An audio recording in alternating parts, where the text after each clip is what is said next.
Greek সভ্যতা। বিখ্যাত Greek দার্শনিক সক্রেটিস, প্লেটো, এরিস্টটল। প্লেটোর শিক্ষক ছিলেন সক্রেটিস, এরিস্টটলের শিক্ষক ছিলেন প্লেটো, আর এরিস্টটলের ছিলেন আলেকজান্ডারের শিক্ষক। হেলেনিক ও হেলেনিস্টিক সাংস্কৃতিক নাম জড়িত গ্রিক সভ্যতার সাথে। নগর সভ্যতার পতন হয় গ্রিসে।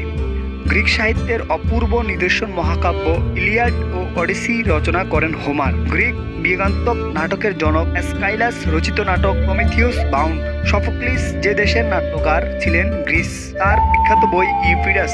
গ্রিক সভ্যতার অন্যতম অবদান গণতন্ত্র, জ্যামিতি, উপপাদ্য, গণিত ও চিকিৎসা। ইতিহাসের জনক বলা হয় গ্রিক ইতিহাসবেত্তা হেরোডোটাসকে। পৃথিবীর মানচিত্র প্রথম অঙ্কন করেন গ্রিক বিজ্ঞানীরা। সক্রেটিসকে হ্যামলো পানে হত্যা করা হয় গ্রিসে। গ্রিক সভ্যতার স্বর্ণযুগ বলা হয় পেরিক্লিসের শাসনকালকে।